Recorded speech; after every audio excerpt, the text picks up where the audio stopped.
about this season? Yeah, definitely ready to get it going. Yeah, I always like coming a few days early. Usually the pitchers and catchers' first day is whenever I come down. And yeah, once the new year starts, you're always really ready to go. So I was definitely ready to get down here at this point. What are your expectations here? I mean, obviously we know what happened last year and the year before, but what are your expectations? Yeah, I think we're all looking to improve this year in a lot of areas, and improve our record for sure. I think that's definitely it should be an expectation, and we lost so many close games last year, and I think this year we can build on that, and if we win a few more of those games, it'll obviously show up in the record and come a long way. And I think playing with all these guys for a year and us being together as a group for that long is really going to help in that regard too. You still glad that you haven't been traded? Yeah, still glad. Yeah, very glad. I feel like it's an interesting spot to be in where your personal expectations, even if you don't have numbers in mind or that you want to share, are probably a lot higher than what the team is expected to do. No, that's not really anything I think about. Again, I think if you have the right attitude and want to help the team win, and I say it all the time, and I know it's cliche, but you've got to go out there and try to help your team win, do what you can, and use your skill set to the best of your ability, and hopefully that can A, show up as a win for your team that day, and B, I think at the end of the year, if you do that, you'll be happy with how things happen personally. So I've never been one to set personal goals, anything like that, numbers-wise. I just try to go out there every day and play as hard as I can. I mean, every time I'm up at the plate, I want to get a hit. So that's obviously not going to happen, but I think that's a mindset you need to have at this level.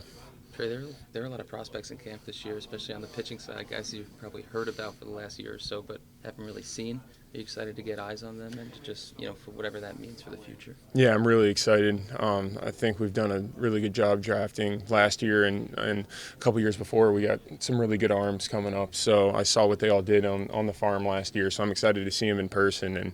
And you're right, I think we got like 67 guys here right now, so it's a lot of guys and a lot of guys to see, but I think it'll be really fun, and the fans should be really excited about a lot of these guys that they're going to get to see for the most part for the first time this spring. Trey, you were pretty vocal about your respect for VR and what he brought to this team. How do you fill that void as a team, and do you have to do anything particularly different? It's really tough to fill his void. I mean, his skill set's pretty unique. He's really well-rounded, doesn't have that many weaknesses to his game, in my opinion, and he's a good guy to have in the clubhouse too. Throughout the year, he would always speak up and almost give a talk whenever he needed to too. So he was really, really good in that regard, and yeah, we'll have to fill that void this year, and it's tough shoes to fill for sure. Like you said, he's just such a good player, and I'll say it again, maybe the most underrated player in baseball. Second camp under Brandon, is it easier knowing the expectations, the kind of camp that he runs?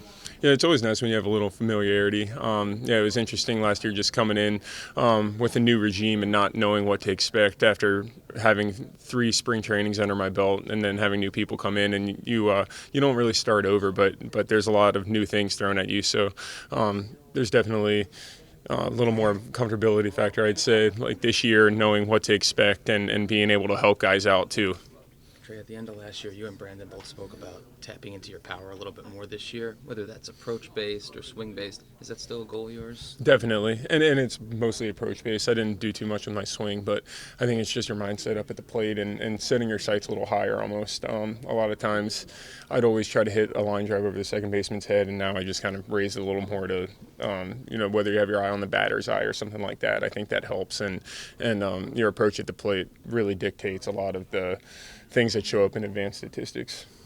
How do you break up your workouts and stuff defensively, Peter? I mean, obviously you had to concentrate a lot more in outfield before. Mm-hmm. Now you're kind of there now as an outfielder. So what do you do this spring? You split it up, and a lot of the time I think if I do outfield one day, maybe I'll stay late and take grounders at first, and then vice versa.